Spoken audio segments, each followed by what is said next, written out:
बिस्मिल्लाहिर्रहमानिर्रहीम नहमदुहु व नुसल्ली अला रसूलिहिल करीम अम्मा बाद फ़अऊज़ु बिल्लाहि मिनश शैतानिर रजीम बिस्मिल्लाहिर्रहमानिर्रहीम।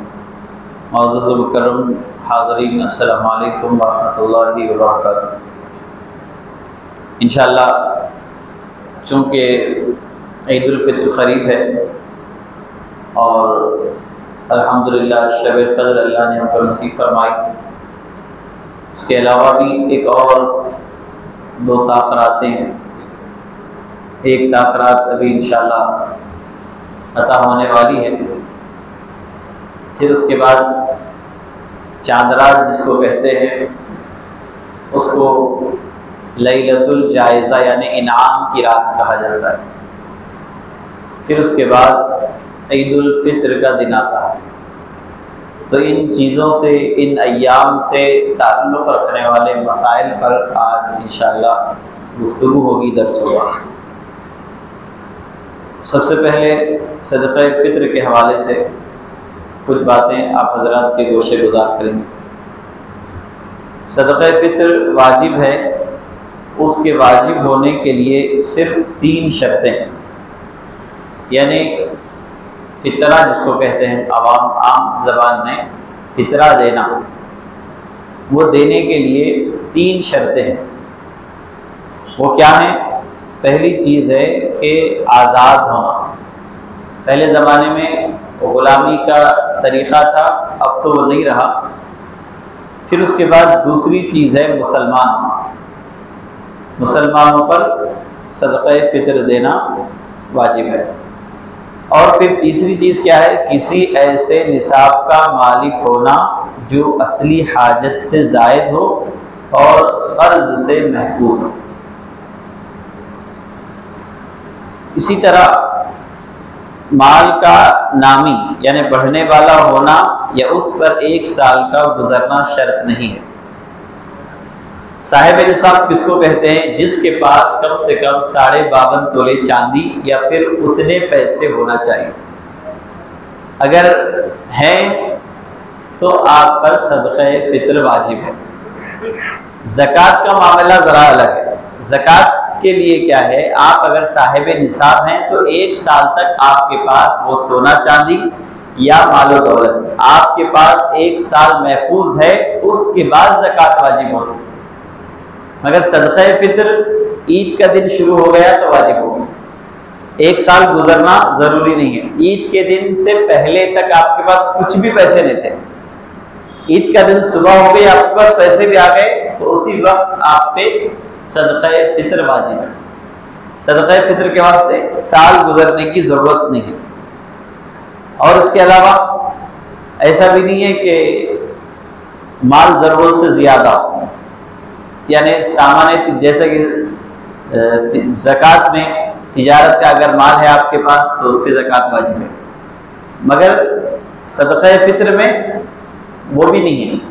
सामान्य तिजारत हो या ना हो, आपके पास 52.5 तोले चांदी कम से कम या फिर उसके बराबर पैसा है तो आपको सदक़ा फ़ित्र अदा करना है। सदक़ा फ़ित्र वाजिब है उनके औलिया को उनकी तरफ से अदा करना। किनको? यानी साहिब माल का बालिग और आकिल होना शर्त है। हत्ता कि नाबालिग बच्चों और मजनून पर भी सदक़ा फ़ित्र वाजिब है, उनके औलिया को अदा करना चाहिए। मिसाल यानी मतलब ये है कि वालिद घर में जितने बच्चे हैं, छोटे बच्चे, वालिद अगर पैसे वाले हैं, साहिब निसाब हैं, तो अपने छोटे बच्चों की तरफ से भी सदक़ा फ़ित्र अदा करना वाजिब है। ईद के दिन अगर बच्चा पैदा हो गया तो उसकी तरफ से भी सदक़ा फ़ित्र, ईद के दिन मतलब नमाज से पहले, ईद के दिन नमाज से पहले सुबह अगर बच्चा तवल्लुद भी हो गया तो उसकी जानिब से भी सदक़ा फ़ित्र अदा करना और सरपरस्त के लिए ज़रूरी है। सदक़ा फ़ित्र सही होने में वही सब शर्तें हैं जो ज़कात में भी दी गई थी। सदक़ा फ़ित्र ईद उल फित्र के दिन सुबह सादिक़ तुलू होते ही वाजिब होगा। सुबह सूरज निकल गया तो सदक़ा फ़ित्र वाजिब हो गया। अब ये और बात है, सुबह सादिक़ यानी ईद से पहले भी अगर कोई सदक़ा फ़ित्र अदा करना चाहे आजकल में रमजान शुरू होते ही तो अदा हो जाएगा। वाजिब कब होता है? ईद का दिन शुरू होते ही, सुबह हो गई तो सदका फित्र वाजिब हो गया। इसी तरह सुबह होते ही बच्चा पैदा हो गया तो उसकी जानिब से भी उसके वालिदैन, माँ बाप अगर पैसे वाले हैं तो सदका फित्र अदा करना वाजिब है, ज़रूरी है। सदका फित्र की अदायगी का वक्त तमाम उम्र है, लेकिन मुस्तहब वक्त ईदगाह में जाने से पहले। ईदगाह यानी नमाज ईद उल फित्र के लिए ईदगाह को जाने से कब्ल सदका फित्र अदा करना मुस्तहब है। नमाज अगर कोई नमाज तक भी अदा नहीं करे तो नमाज के बाद भी अदा कर सकते हैं। नमाज के बाद भी अदा करना चाहिए। जब तक अदा नहीं करेंगे आपके रोज़ों का सवाब मुअल्लक़ रहता है, वो अदा करना ज़रूरी है। इसी तरह सदका फित्र वाजिब होने के लिए रोज़ा भी शर्त नहीं है।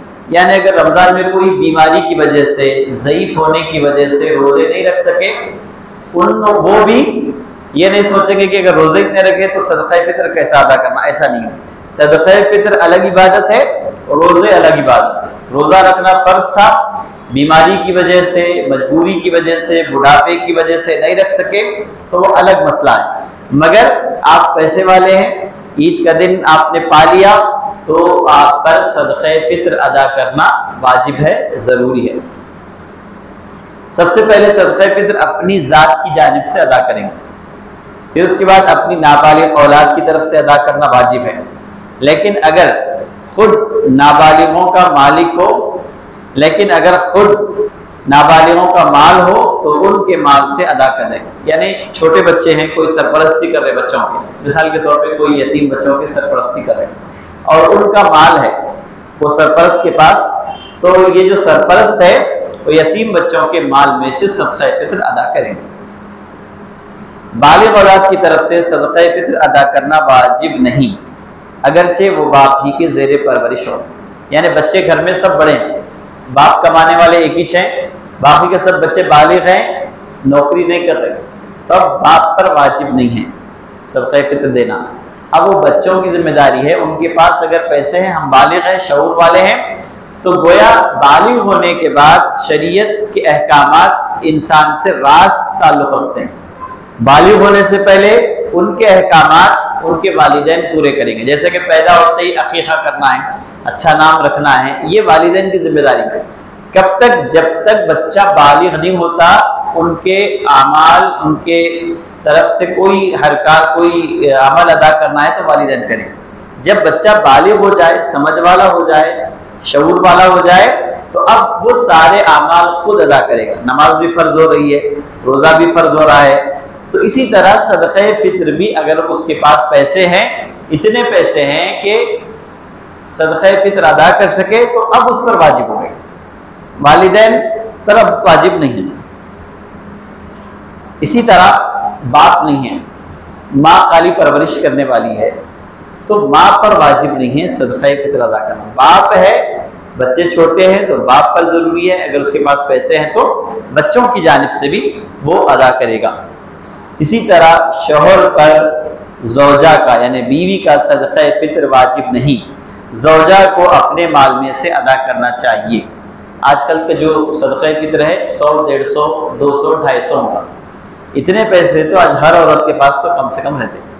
तो औरत के पास जो पैसे जमा हैं वो अपने पैसों में से सदका फित्र देगी। उसके बावजूद भी अगर शौहर अपनी बीवी की तरफ से देना चाहे तो दे सकता है, मगर बेहतर तरीका क्या है? अपने ज़ाती पैसों से वो दे। अब कितनी मिक़दार उसकी है, यानी सदका फित्र कितना देना चाहिए?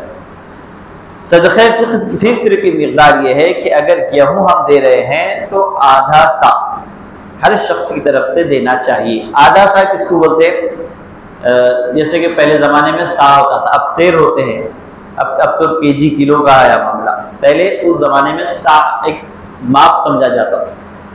तो जामे की तहक़ीक़ के एतबार से आधा सा कितना होता वो तो 1.25 किलो का, कम से कम 1.25 किलो। और जामे का फतवा यही है कि हर आदमी अपनी तरफ से सदका फित्र अदा करना चाहे तो कम से कम 1.25 किलो गेहूँ खरीद कर देना या फिर उसकी कीमत अदा कर देना।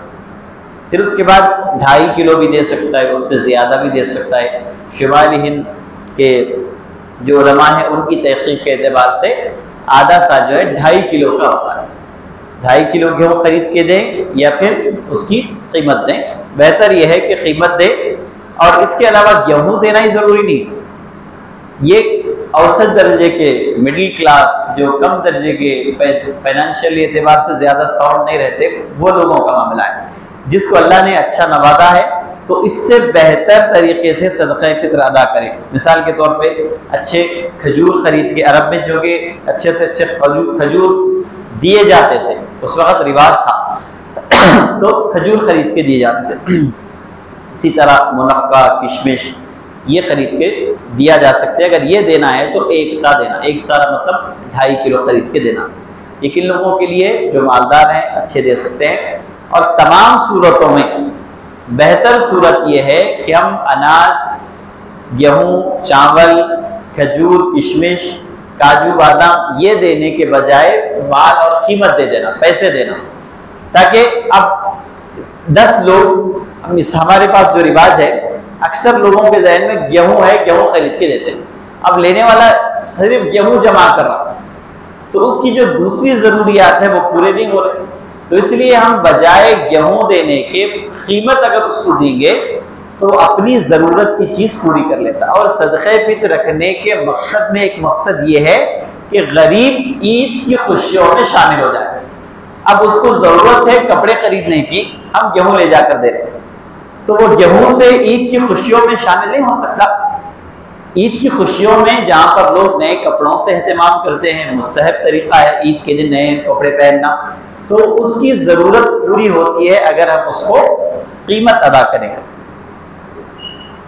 इसी तरह और भी इसके अलावा अगर कोई चीज़ यानी माल और इससे ज़्यादा भी देना चाहे तो दे सकता है। एक शख्स का सदक़े फित्र एक मिस्कीन को देना बेहतर है। एक मिस्कीन का मतलब, मिस्कीन में से पहले तारीफ गुजर गई, मिस्कीन मतलब ऐसा आदमी है जिसके पास खाने पीने की चीज़ें तो है मगर फिर भी ज़रूरतमंद है, मोहताज है, दूसरी ज़्यादा चीज़ें उसके पास नहीं है।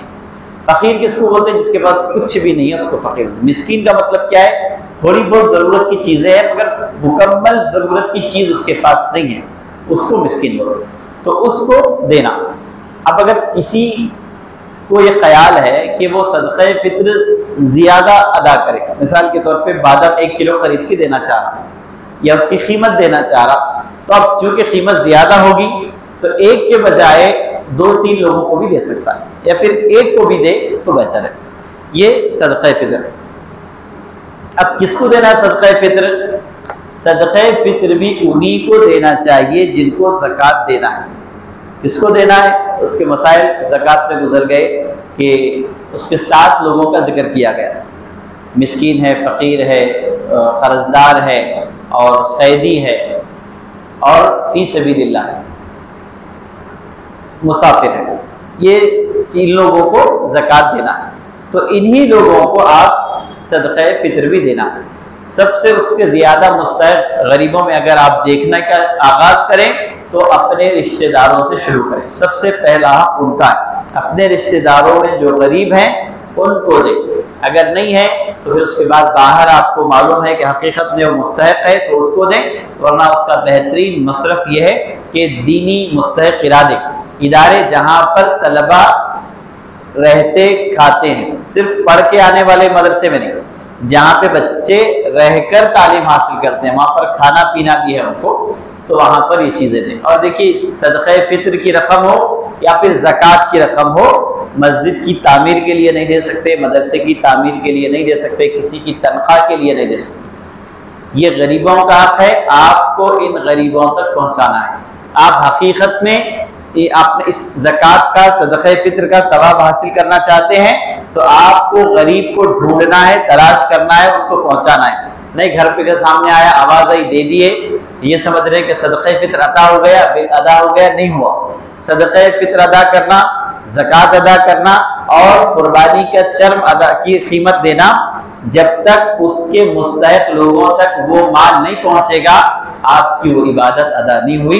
लिहाजा जहाँ पर हम सदक़ा निकाल रहे हैं, ज़कात निकाल रहे हैं, तो पहुँचाने के मामले में भी एहतियात करें, गौर व फिक्र करें, तलाश करें ढूंढ कर ले जाकर दें। ये सदक़े फ़ित्र के मसाइल थे। फिर उसके बाद एक लैलतुल जायज़ा के हवाले से एक हदीस अर्ज़ करके मैं ईद के मसाइल जो बुनियादी ज़रूरी हैं वो अर्ज़ कर देता हूँ। लैलतुल जायज़ा के बारे में हदीस शरीफ में आया, हुज़ूर सल्लल्लाहु अलैहि वसल्लम ने सहाबा किराम के दरमियान अर्ज़ किया, मैं मफ़हूम उसका अर्ज़ कर रहा हूँ कि हुज़ूर अलैहि सलाम ने फरमाया कि जो मजदूरी करता है, यानी जो मेहनत किया है, उसका बदला अल्लाह तबारक व तआला उसको दे रहा है। उस रात की क़द्र व क़ीमत, उसकी रात के फ़ज़ाइल, जो रात अल्लाह ताला चांद रात की है, वो फ़ज़ाइल हुज़ूर अलैहिस्सलातु वस्सलाम ने सहाबा के सामने बयान फरमाया। तो सहाबा ने क्या समझा? शब क़द्र की फजीलत बयान कर रहे होंगे सब। तो सहाबा पूछे, या रसूलल्लाह क्या वो शब क़द्र है? तो हुज़ूर ने फरमाया नहीं, शब क़द्र नहीं है, वो रात मजदूर को उसकी मजदूरी मिलने वाली रात है, यानी चांद रात है। ईद उल फित्र की जो रात है, चांद दिखता है ईद उल फित्र का, उस रात को लैलतुल जायज़ा कहते हैं। तो हुज़ूर अलैहि सलाम ने फरमाया कि जितने अल्लाह तबारक व तआला रमज़ान भर लोगों की मग़फ़िरत अल्लाह ने फरमाई है, उन तमाम को अगर मिलाया जाए तो अल्लाह ताला एक रात उससे ज्यादा लोगों को मग़फ़िरत करता है। तो ये बदले की रात है। एक महीना जो बंदों ने मेहनत की, रोजे रखे, तरावी पढ़ी, रात को अपनी नींद को कुर्बान कर दिया और अपने मामलात को बदलाया, अल्लाह के लिए वक्फ हो गए, तो वैसे लोगों के बारे में फरमाया कि अल्लाह ताला चांद रात को इनको उनका बदला दिया जाता है। बल्कि उलमा फरमाते हैं कि अल्लाह ताला फरिश्तों के दरमियान गुफ्तगू करता है कि उसका बदला क्या हो जो मेहनत करे। फरिश्ते कहते हैं कि मालिक वो मजदूरी दिए जाने का हक रखता है, तो अल्लाह फरिश्तों को गवाह बनाकर कहता है कि तुम गवाह रहना, जो जो बंदे मेरी राह में, मेरे रमजान में इबादतें की, मैंने सबको दोज़ख से नाजात दिला। तो अब आप देखिए अल्लाह ताला लोगों फरिश्तों के दरमियान गुफ्तगू फरमा रहे हैं, किन के बारे में? रमजान के इबादत करने वालों के बारे में। अब उनको इनाम देना चाहता है अल्लाह, और हम हैं कि जब इनाम मिल रहा है बाजार में नजर आ रहा है। जब मेहनत हो रही है, एक साल एक महीना हमने मेहनत की, जब उसका बदला देने का वक्त है, अल्लाह नवाजने पर आया हुआ है, और हम बिल्कुल चादरात के नाम पर पूरे बाजारों में नजर आ रहे हैं। बाजार को आप जा सकते हैं अपनी ज़रूरत की चीज़ खरीदने के लिए, कितनी देर में आप खरीदेंगे? 1 घंटा। ट्रैफिक ज़्यादा थी 2 घंटे। आपके दिल में अगर है कि जाकर अपनी ज़रूरत की चीज़ लेकर आना, तो आप 1 घंटे में लेकर आए, मगर आप क्या है, जब जाते हैं तो वहीं के हो जाते हैं। पूरी रात हमारे नौजवान, हमारे ख़वातीन, हमारे बड़े बुजुर्ग, बच्चे, अक्सरियत जो नज़र आते हैं वो बाजार में नज़र आते हैं, जबकि वो रात बाजार में नजर आने की नहीं है, घर में नवाफिल का एहतमाम करते हुए नजर आने की। क्योंकि अल्लाह ताला नवाजने पर आया हुआ है। लैलतुल जायज़ा इनाम की रात, उसके नाम देखिए, लैलतुल जायज़ा, अरबी में जायज़ा इनाम को कहते हैं। अल्लाह ताला ने उस रात को इनाम की रात का। अब अल्लाह तबारक व तआला के नज़दीक सबसे पसंदीदा जगह दुनिया के बाजार, सबसे नापसंदीदा जगह दुनिया के बाजार है, और सबसे पसंदीदा जगह अल्लाह की मसाजिद है। अब आप मसाजिद में नजर आते हैं, और अल्हम्दुलिल्लाह जो एतिकाफ में बैठे हुए हैं वो अपने एतिकाफ को फजर तक कर ले सकते हैं। एतिकाफ तो आपका चांद दिखते ही खत्म हो जाता, मगर आप उस वक्त चूंकि अल्लाह ताला तकसीम करने पर आया हुआ है, आप फजर तक मस्जिद में रहेंगे तो यकीन जानिए आप पूरी कामयाबी के साथ मस्जिद से जा रहे हैं। यह आपको हक है कि चांद दिखते ही मस्जिद से आपका एतिकाफ मुकम्मल हो गया, एतिकाफ का सवाब आपको मिल गया, उसके बाद आप जाना चाहे तो जा सकते हैं। मगर चूंकि घर पर जाएंगे, दोस्तों से मिलेंगे, बाजार जाना होगा, रात ऐसे ही चले जाएंगे, तो जो आपने आखिरी अशरे में मेहनत की है उसके सवाब को मुकम्मल हासिल करने के लिए आप फजर तक यहीं पर रुक सकते हैं, आसानी से रुक सकते हैं। अगर आप घर भी जाना चाहें तो जाएं, वालिदैन से मिलें, उनकी दुआएं लें, मगर घर में नवाफिल का एहतमाम करें, दुआओं का एहतमाम करें। आप कुछ भी नहीं कर सकते, कम से कम ऐसी जगह पर ना जाएं जहाँ पर लानत हो रही है, जहाँ पर गुनाह हो रहे हैं।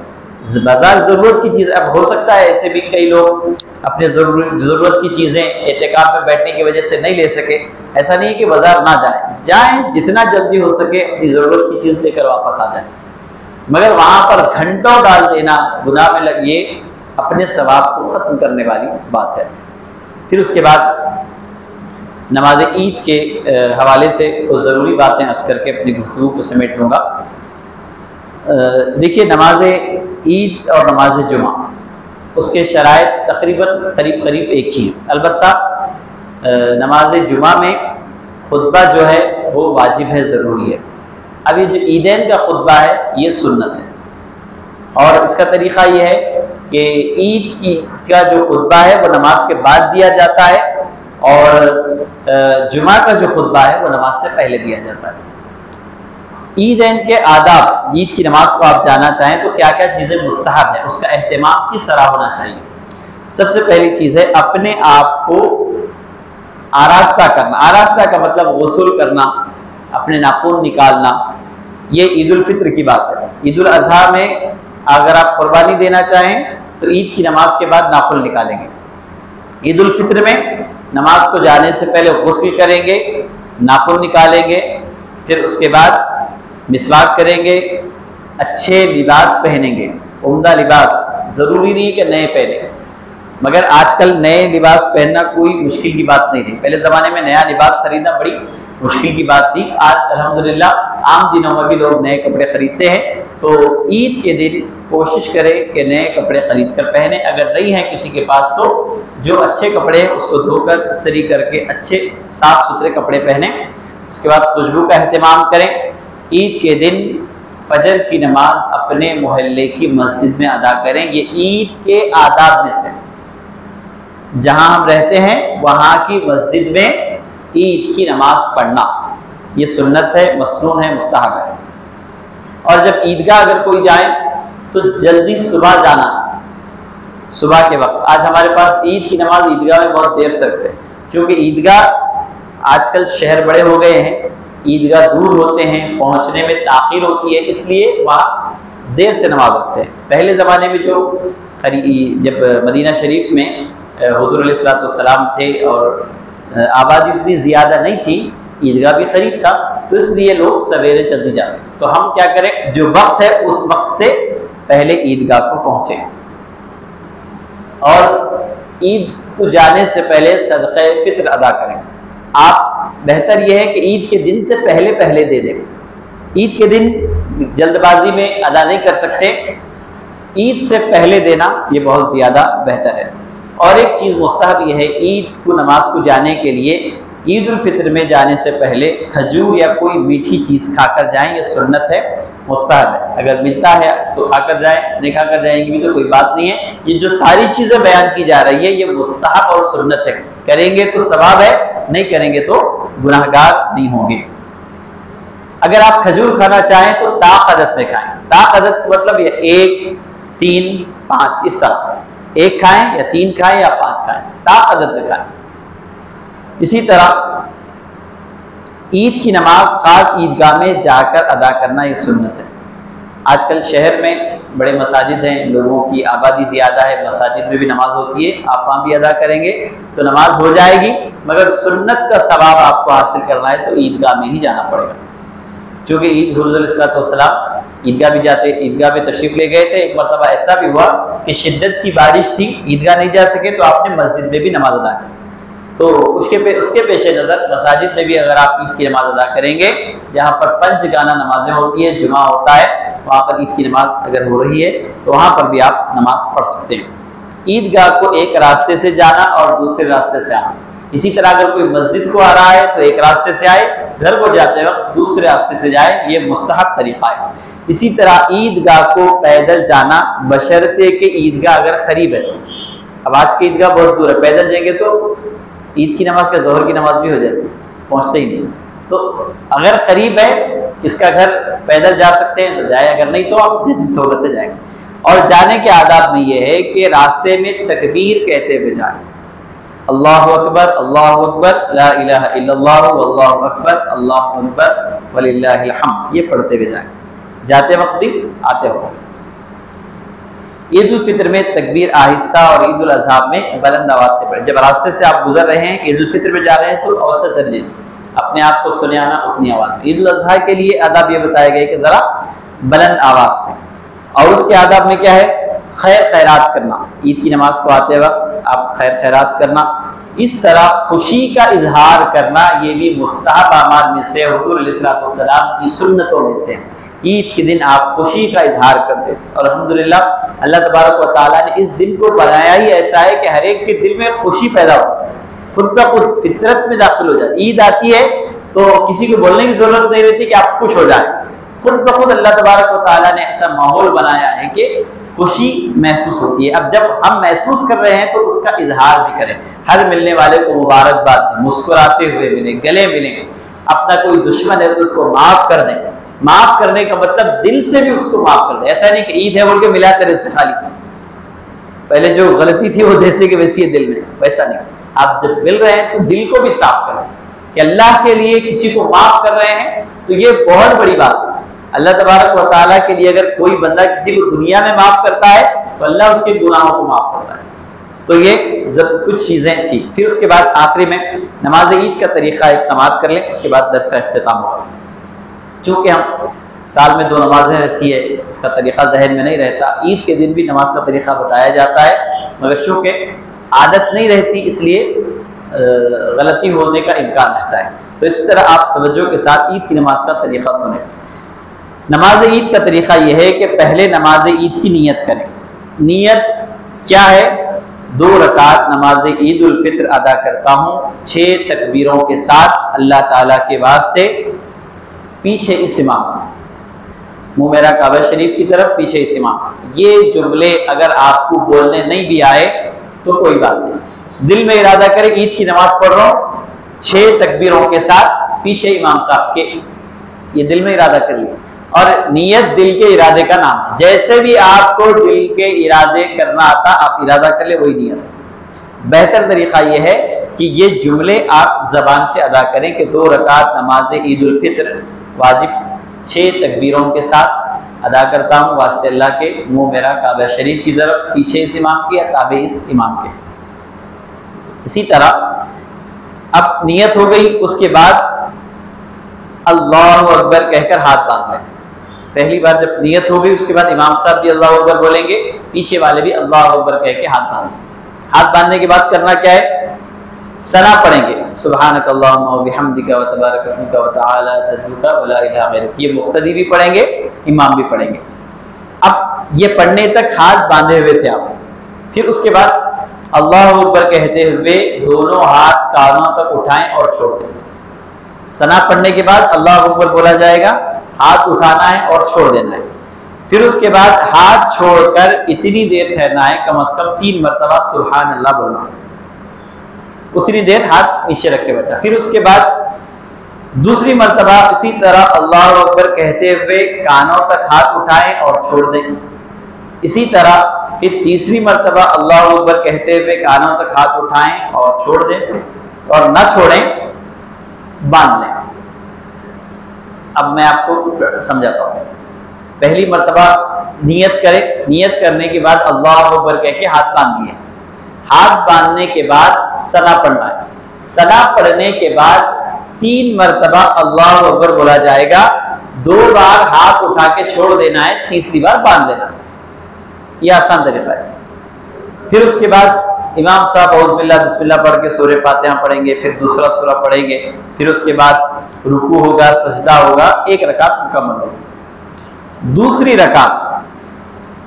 रकात के लिए जब इमाम साहब उठेंगे तो आसान तरीका मैं उसको आपको समझाता हूँ, पढ़कर बोलूंगा तो आपको समझने मुश्किल होगी। दूसरी रकात के लिए इमाम साहब उठ जाते हैं, उठने के बाद हाथ बांध लेते, सूरह फातिहा पढ़ी जाती, जम्मा सूरा पढ़ा जाता। उसके बाद रुकू में जाने से पहले 4 बार अल्लाहु अकबर बोलते, 3 बार हाथ उठाना है, छोड़ देना है, 4थी बार हाथ उठाना नहीं है, रुकू में चले जाना। ये नमाज का आसान तरीका है। फिर उसके बाद सलाम फेरने के बाद खुतबा होगा, खुतबे के बाद दुआ की जाएगी। ये नमाज ईद का तरीका था। फिर इंशाल्लाह ईद के दिन भी इसका इयादा किया जाएगा। फिर एक मरतबा आप आसानी के लिए मैं आपको दोहरा देता हूँ कि पहले तो नियत करना है, नियत के बाद अल्लाहु अकबर कह के हाथ उठा के बांध देना है, सना पढ़ना है, सना पढ़ने के बाद 3 बार अल्लाह अकबर बोला जाएगा, 2 बार हाथ उठाना है, छोड़ देना है, तीसरी मर्तबा बांध लेना है। बांधने के बाद सूरह फातिहा पढ़ी जाएगी, फिर दूसरा सूरा पढ़ा जाएगा, रुकू होगा, सजदा होगा, 1 रकात हो गई। फिर दूसरी रकात के लिए उठने के बाद सूरह फातिहा पढ़ेंगे, ज़म्मा सूरा पढ़ेंगे, उसके बाद रुकू में जाने से पहले 4 बार अल्लाहु अकबर बोलेंगे। तो 3 मर्तबा हाथ उठाना है, छोड़ देना है, चौथी बार जो अल्लाह अकबर बोलेंगे हाथ नहीं उठाना है, सीधा रुकू में चले जाना। फिर उसके बाद सजदा होगा, उसके बाद खुतबा दिया जाए, सलाम फिरने के बाद खुतबा दिया जाएगा, उसके बाद दुआ होगी। ये सारी चीज़ें थी।